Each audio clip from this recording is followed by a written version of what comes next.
میری بیٹیاں بھی ذرا پوری توجہ سے میری بات سنیں کہ جو با حیا بیٹیاں ہوتی ہیں، با شرم بیٹیاں ہوتی ہیں، اللہ کی بڑی عابدہ زاہدہ بیٹیاں ہوتی ہیں.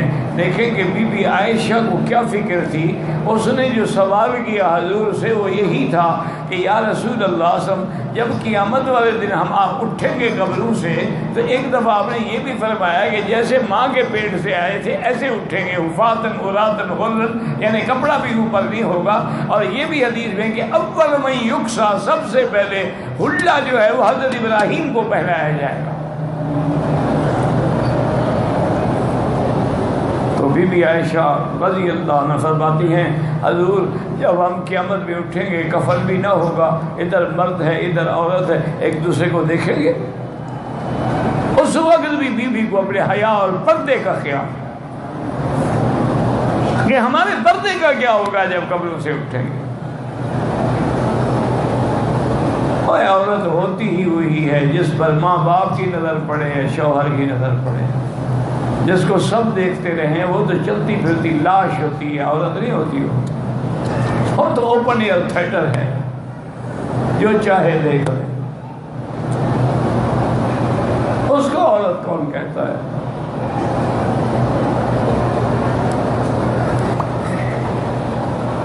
یہ تو چلتی پھرتی لاشیں ہیں، ہمارے امتحان کے لیے اللہ نے پیدا کی ہیں.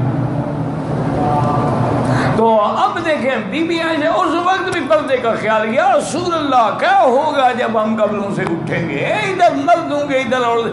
آپ نے فرمایا عائشہ کیا کہہ رہی ہو، وہ دن بڑا شدید ہوگا، کسی کو طاقت ہے کہ نظر اٹھا سکے.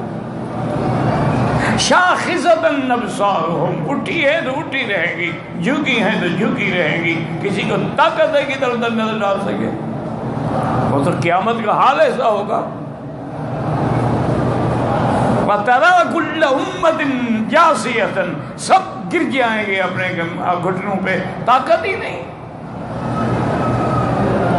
وَأَوَّلَ مَن يُكْسَىٰ حُلَّةً مِّنْ حُلَلِ الْجَنَّةِ أَبِي إِبْرَاهِيمَ. حضور نے فرمایا کہ سب سے پہلے جوڑا لباس جنت کا جو ہے میرے اب ابراہیم کو پہنایا جائے گا. صحابہ نے پوچھا کب لگا یا رسول، آپ سے بھی پہلے؟ فرمایا نام قبلی، مجھ سے بھی پہلے پہنایا جائے گا. صحابہ نے پوچھا حضور آپ سے پہلے؟ فرمایا اللہ کی توحید کے لیے میرے ابے کے کپڑے اتارے گئے. آج تو لوگ وہابی کہتے ہیں، تمہیں تکلیف ہوتی ہے. انبیاء تو شہید ہوئے توحید کے لیے، انبیاء کو آگ میں ڈالا گیا، میرے مدنی کے دندان مبارک شہید ہوئے. تمہیں ذرا سی تکلیف آتی ہے تو جی سارے مخالف ہیں جی، سارے بدتی ہیں جی، ہوتے رہے. مزہ تو یہی ہے نا کہ توحید کے نام پہ مار پڑے اور تیری زبان پہ ہو آدن آدن آدن. پھر دیکھو بلال جیتتا ہے یا مکے کے کافر جیتتے؟ مار کھانی پڑتی ہے لیکن باطل مٹ جاتا. بلال کی اماں آئی نا تو کہنے لگی بلال رضی اللہ عنہ رضی اللہ عنہ. اللہ اکبر اللہ. حضرت بلال بے ہوش ہیں. ظالموں نے تپتے ہوئے پتھروں پہ لٹایا ہوا ہے اور اتنے بڑے بڑے کانٹے کھجوروں پہ لے کے مارے ہوئے ہیں اور سینے پہ چٹان رکھی ہوئی ہے پتھر. بلال بے ہوش ہے، آنکھ کھلتی ہے تو وہی احد احد احد. یہ ہے توحید. اللہ اکبر.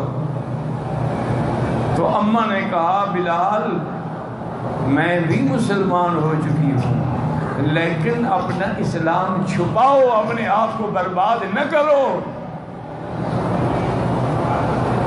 مان لو میاں کی بات، ظاہری طور پہ مان لو.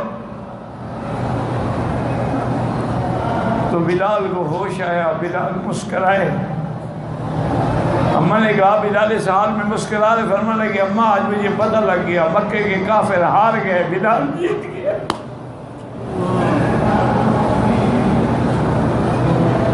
نے پوچھا بلال کیسے؟ فرمایا اگر ان میں طاقت ہوتی تو میری ماں کو سفارشی لے آتے. میری ماں کے دروازے پہ تو تب گئے ہیں جب ان کی قوت جواب دے گئی. ان کو کہو اور ظلم کریں، مجھے اسی ظلم میں مزہ آتا ہے جب میں اللہ کا نام لیتا ہوں. اللہ اکبر اللہ اکبر. لیکن شرط یہی ہے کہ ایمان ہو، ایقان ہو، اور بات جو ہے وہ اندر سے نکلے. اس لیے ہمیشہ یاد رکھیں کہ حضرت سیدنا ابراہیم کو جب آگ میں ڈالا گیا تھا ان کے کپڑے بھی اتارے گئے، بغیر کپڑوں کے آگ میں ڈالا گیا. تو حضور نے فرمایا اللہ اس کا بدلہ دیں گے کہ آج ساری دنیا محشر میں کھڑی ہوگی اور پہلے میرے ابے کو جوڑا پہنایا جائے گا.